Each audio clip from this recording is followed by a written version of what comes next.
ഞാൻ പക്ഷെ trip plan ചെയ്തു പോയി.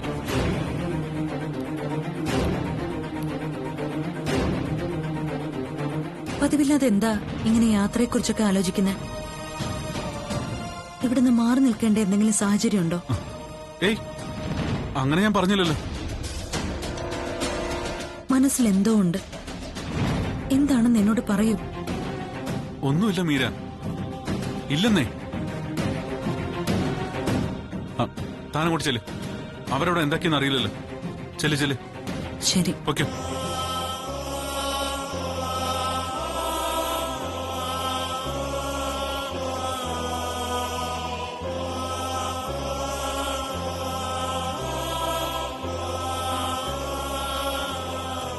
ആ ശരിയെന്ന് പറഞ്ഞത് എന്തോ അർത്ഥം വെച്ചല്ലേ? ഞാനിങ്ങനെ അധികം ടെൻഷൻ കാണിക്കുന്ന ബുദ്ധിയല്ല. മീരയ്ക്ക് സംശയം തോന്നും. 7Bയുമായി മീരയോ ഉണ്ണിത്ത സാറോ ബന്ധമുണ്ടാക്കാൻ പാടില്ല. അവിടെ പോകാനേ പാടില്ല. സോനയുമായി അത്ര അടുപ്പം വേണ്ട. തൽക്കാലം ഇങ്ങനെ പോട്ടെ. എടുത്തു ചാടി കുഴപ്പമുണ്ടാക്കണ്ട. എന്നിട്ട് സാവകാശത്തിൽ ആലോചിച്ച് ഫ്ളാറ്റിൽ നിന്ന് മാറാം. അതാണ് ബുദ്ധി.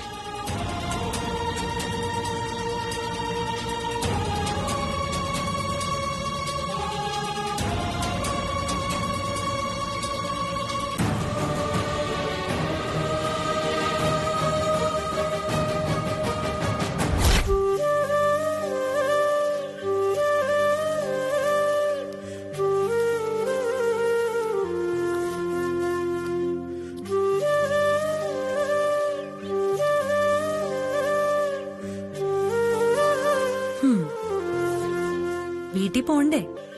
സന്ധ്യ ആവുന്നു കേട്ടോ. ആ, കഴിയുന്നതും ലേറ്റായിട്ട് ഫ്ലാറ്റിൽ ചെന്ന് കയറുന്ന നല്ലത്. ഹലോ, സമയം എത്രയായിരുന്ന വിചാരം? ഇവിടെ ഇരുന്നാ മതിയോ? വാ, നമുക്ക് പോവാം. നമ്മൾ എല്ലാ ദിവസവും റെസ്റ്റോറന്റിൽ നിന്ന് സന്ധ്യയ്ക്ക് മുമ്പേ പോകുന്നത് ശരിയല്ല.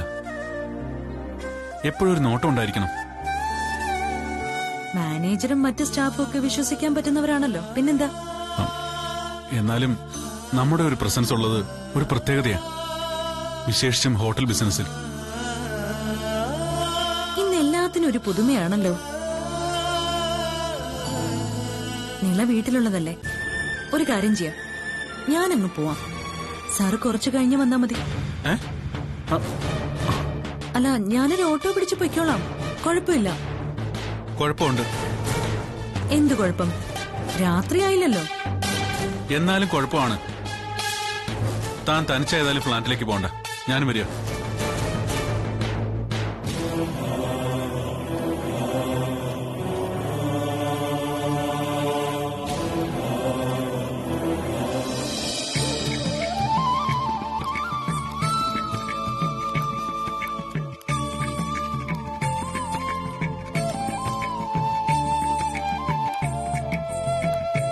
കുറച്ചു നേരമായില്ലേ നടക്കാൻ തുടങ്ങിയിട്ട്? നിനക്കേ ക്ഷീണം തോന്നുന്നുണ്ടോ? എന്നും വൈകുന്നേരം കുറഞ്ഞതേ അരമണിക്കൂർ നടക്കണമെന്നാ ഡോക്ടർ പറഞ്ഞത്. നമ്മളിപ്പോ 10 മിനിറ്റ് പോലും ആയിട്ടില്ലല്ലോ നടക്കാൻ തുടങ്ങിയിട്ട്. എനിക്ക് ക്ഷീണമൊന്നുമില്ല. നിനക്ക് തോന്നുന്നുണ്ടോ? അതുകൊണ്ടല്ല, നെറ്റി വിയർക്കുന്നത് വരെയെങ്കിലും നടക്കണം. അതാണ് അതിന്റെ ഒരു രീതി. എന്റെ നെറ്റി വീർത്തു. എടാ, നിനക്ക് നടക്കാൻ വയ്യെങ്കിൽ അത് പറ, ഞാൻ ഒറ്റയ്ക്ക് നടന്നോളാം. അങ്ങനെ ഒറ്റയ്ക്ക് ഞാൻ നിന്നെ വിടുവോ? ഒരു തവണ ഇവിടത്തെ മുഴുവൻ സ്റ്റെപ്പ് ഇറങ്ങി താഴെ ഗ്രൗണ്ട് വരെ ചെന്നിട്ടേ അതുപോലെ തിരിച്ചു കയറി വന്നാലേ അതായിരിക്കും ഏറ്റവും നല്ല എക്സസൈസ്. അതെ, വേണ്ട വേണ്ട, അത്ര സാഹസങ്ങളൊന്നും വേണ്ട. ഇങ്ങനൊരു മടിയൻ, കൈകൊണ്ട് മെയ് ചൊറിയാത്തവനെന്ന് മുത്തശ്ശൻ പറയുന്നു. ഓ, ഞാൻ മടിയനായിട്ടാണോ നീ വിശേഷം കൊണ്ട് നടക്കുന്നത്?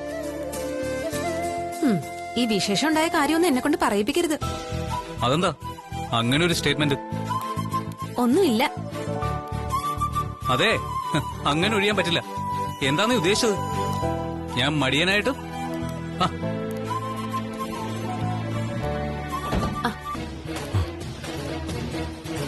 നിങ്ങളെന്തിനാ ഇവിടെ ഇങ്ങനെ നിൽക്കുന്നേ? അല്ല, ഞങ്ങള് കുറച്ച് നടക്കാന്ന് വിചാരിച്ചു. അല്ല, നിങ്ങളെന്താ രാജ് കിച്ചണിൽ നിന്ന് വരാൻ വൈകിയത്? ആ, ഒരാൾ അവിടെ നിന്ന് ഇറങ്ങണ്ടേ? എന്നാ ഇനി നമുക്ക് വീട്ടിലേക്ക് കയറിയാലോ? നീ പൊക്കോ, ഞാൻ ഇനി കുറച്ചു നേരം അമ്മയുടെ കൂടെ നടക്കാം. ആ, ഇവിടെ നടക്കാനോ? അതിനെന്താ? ആ, ആ, ഈ ഫ്ലോർ ശരിയാവില്ല. ഏ, അതെന്താ? ആ, അത് സന്ധ്യയാവുമ്പോഴേ ഒരു വല്ലാത്ത കാറ്റടിക്കും. അത് മതി ജലദോഷം ഉണ്ടാവാൻ. നമുക്ക് അകത്ത് കയറാം, വാ.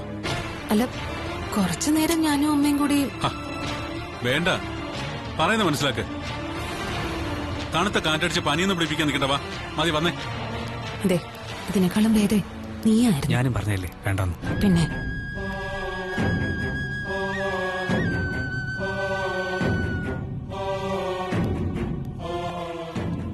ഇതെന്താ ഈ കാണിക്കുന്നത്?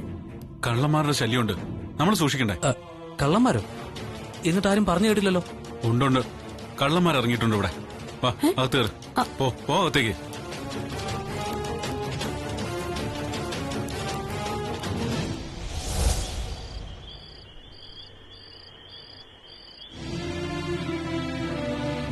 ഉറങ്ങിന്ന് തോന്നുന്നു. അതെ, അരവിന്ദ് സാറിന്റെ പെരുമാറ്റം നീ ശ്രദ്ധിച്ചോ? എന്തോ ഒരു അപാകത തോന്നിയില്ലേ? അമിതമായ ശ്രദ്ധയോ ആങ്സൈറ്റിയോ എന്തോ പോലെ. എടാ, അതാണ് ഭാര്യയോട് ഭർത്താവ് കാണിക്കുന്ന കരുതല്. അപ്പോ ഇന്നലെ വരെ പുള്ളിക്കാരൻ ഭർത്താവായിരുന്നില്ലേ? ഇന്ന് പുതിയതായി തുടങ്ങിയ കരുതലാണോ? നിഖിലേ, നിന്നെ പോലൊരു യൂസ്ലെസ് ഭർത്താവല്ല അരവിന്ദ് സാറ്. ഓ, എങ്ങനെ യൂസ്ലെസ്സോ? നീ അത് പറയണം. നിന്റെ വയറുമേലും തുടങ്ങി നോക്ക്. അപ്പോ അറിയാം നിഖിൽ യൂസ്ലെസ് ആണോ അതോ യൂസ്ഫുൾ ആണോന്ന്.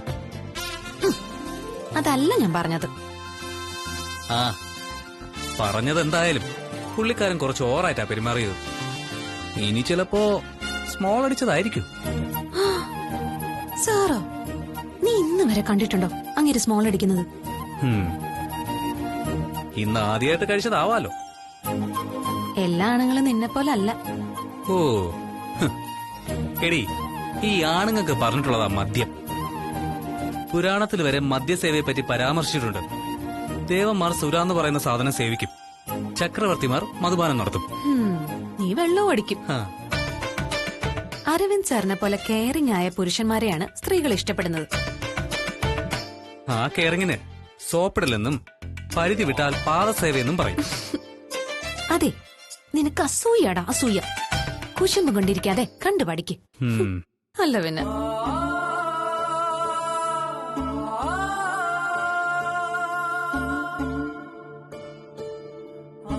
പെട്ടെന്ന് മറ്റെവിടേക്കാ മനസ്സ് പോയല്ലോ.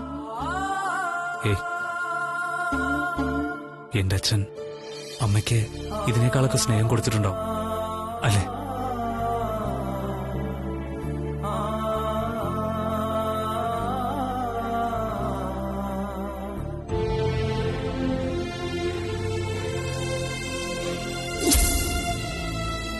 മുഴുവൻ പേര് മുകുന്ദൻ ഉണ്ണിത്താൻ. ഭാര്യ, മകൻ, അച്ഛൻ ഒക്കെയുണ്ടായിരുന്നു. വൈഫിന്റെ പേര് ഓർക്കുന്നുണ്ടോ? ആ, എന്താ?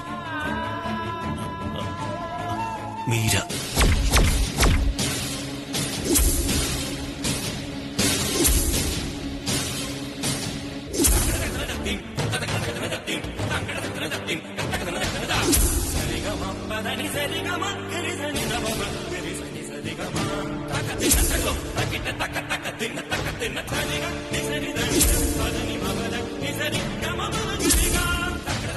ബാബുജി അല്ല, മുകുന്ദൻ.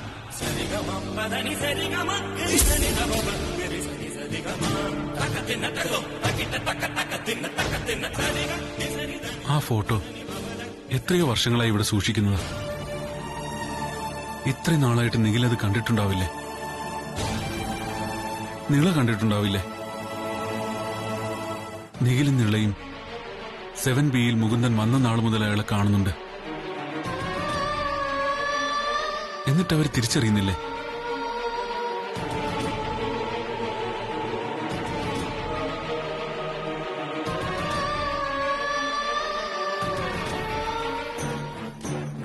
വിശപ്പില്ലാന്ന് പറഞ്ഞെങ്കിലും ഒരു ചപ്പാത്തി കഴിച്ചൂടെ?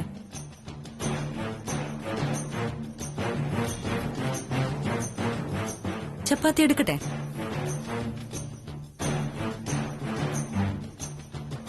എന്താണ് അങ്ങനെയെന്ന് മനസ്സിലാവുന്നില്ലല്ലോ. എന്തൊക്കെയാ പറയുന്നേ? എന്ത് മനസ്സിലാവുന്നില്ലെന്ന്? ഏ ആ, ഓ ഒന്നുമില്ല. ചപ്പാത്തി എടുക്കട്ടെ എന്ന്. വേണ്ട.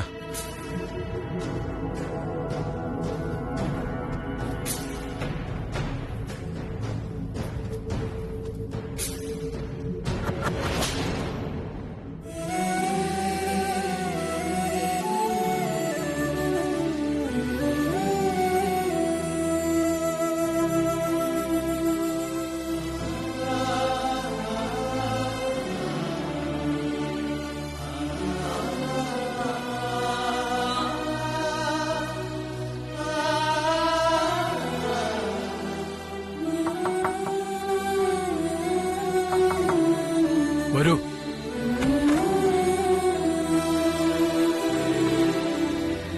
അകത്തേക്ക് വരാമോ? സംശയം എന്താ? വരൂ.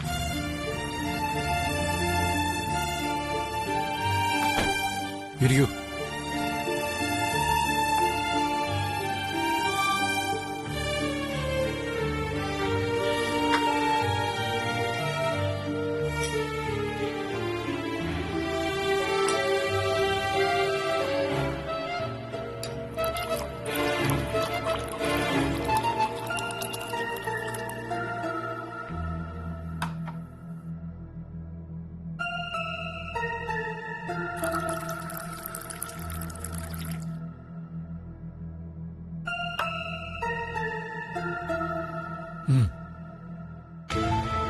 വേണ്ട, എനിക്ക് വേണ്ട സർ. ഫോർമാലിറ്റി ഒന്നും വേണ്ട. അരവിന്ദരാജയ്ക്ക് ഇത് ശീലമല്ലെന്ന് എനിക്കറിയാം. ആപ്പറ്റൈസർ എന്ന നിലയ്ക്ക് അല്പമാകാം. ഇപ്പൊ എന്തായാലും മൂടില്ല. ആയിക്കോട്ടെ, നിർബന്ധിക്കുന്നില്ല. ഒഴിച്ചതെന്തായാലും ഇവിടെ ഇരിക്കട്ടെ. ഇടയ്ക്ക് മൂട് തോന്നിയാലോ?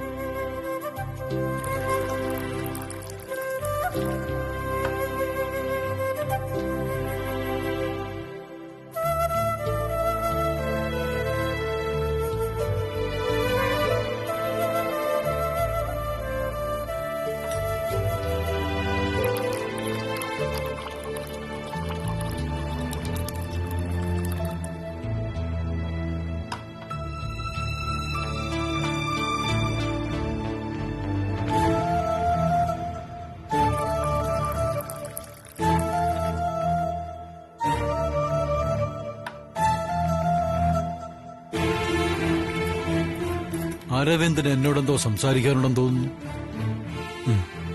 പിന്നെന്താ മിണ്ടാതിരിക്കുന്നത്?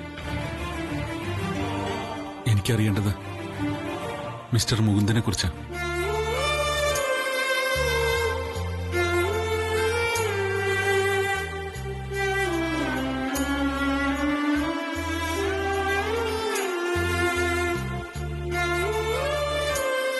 നേരത്തെ പറഞ്ഞതിനപ്പുറമൊന്നും എനിക്കറിയില്ല. അറിയുമായിരുന്നെങ്കിൽ, എന്തെങ്കിലും ഒരു സൂചന കിട്ടിയിരുന്നെങ്കിൽ ഞാൻ ഓടിച്ചെല്ലുമായിരുന്നു. അദ്ദേഹത്തിന്റെ ഒരു ഫോട്ടോ സൂക്ഷിച്ചു വെച്ചിട്ടുണ്ടെന്ന് പറഞ്ഞല്ലോ. ഇവിടെ മറ്റാരെയും കാണിച്ചിട്ടില്ലേ? നിഖിലിനും നിലയ്ക്കും ആ ഫോട്ടോയെ പറ്റിയൊന്നും അറിയില്ലേ? അവരത് കണ്ടിട്ടില്ലേ? ഇല്ല, ആർക്കും അറിയില്ല. ആരെയും കാണിച്ചിട്ടില്ല. എന്റെ ഒരു സ്വകാര്യതയാണ് ആ ഫോട്ടോ.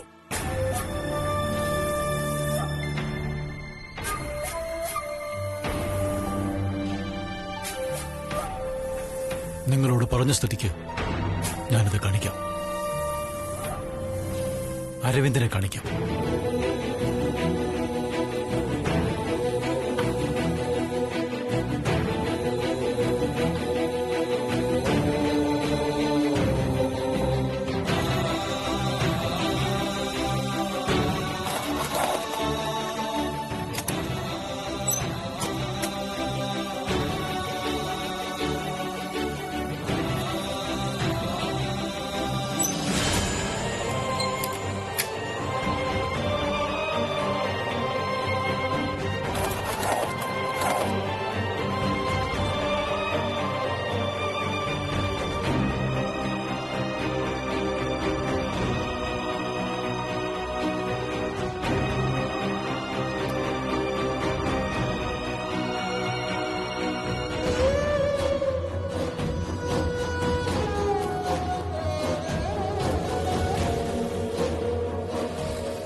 പേര് മുകുന്ദൻ ഉണ്ണിത്താൻ.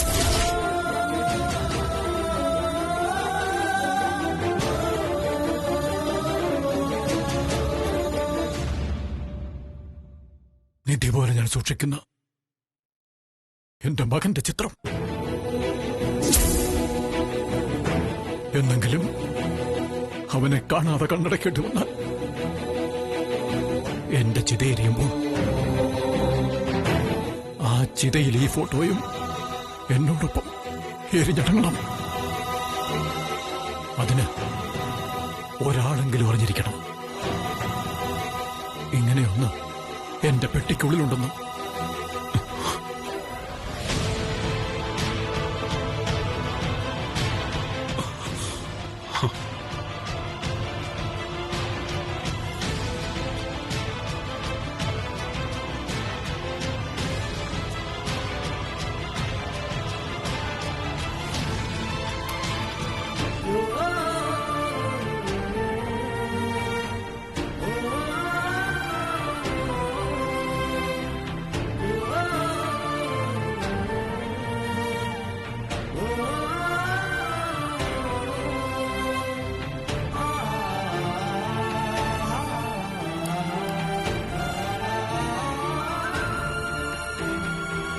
ഞാനൊരു കാര്യം ചോദിച്ചോട്ടെ?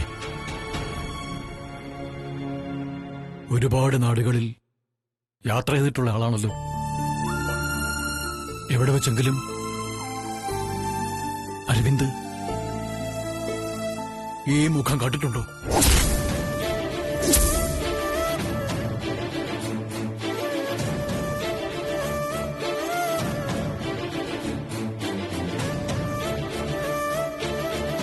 ഈ ലോകത്തിന്റെ ഏതെങ്കിലും കോണിൽ വെച്ച് എന്റെ മുകുന്ദനെ കണ്ടിട്ടുണ്ടോ?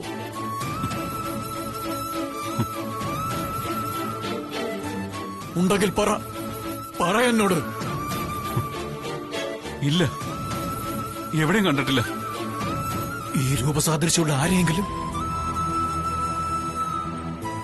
ഓർത്തു നോക്ക്. കണ്ടിട്ടില്ല.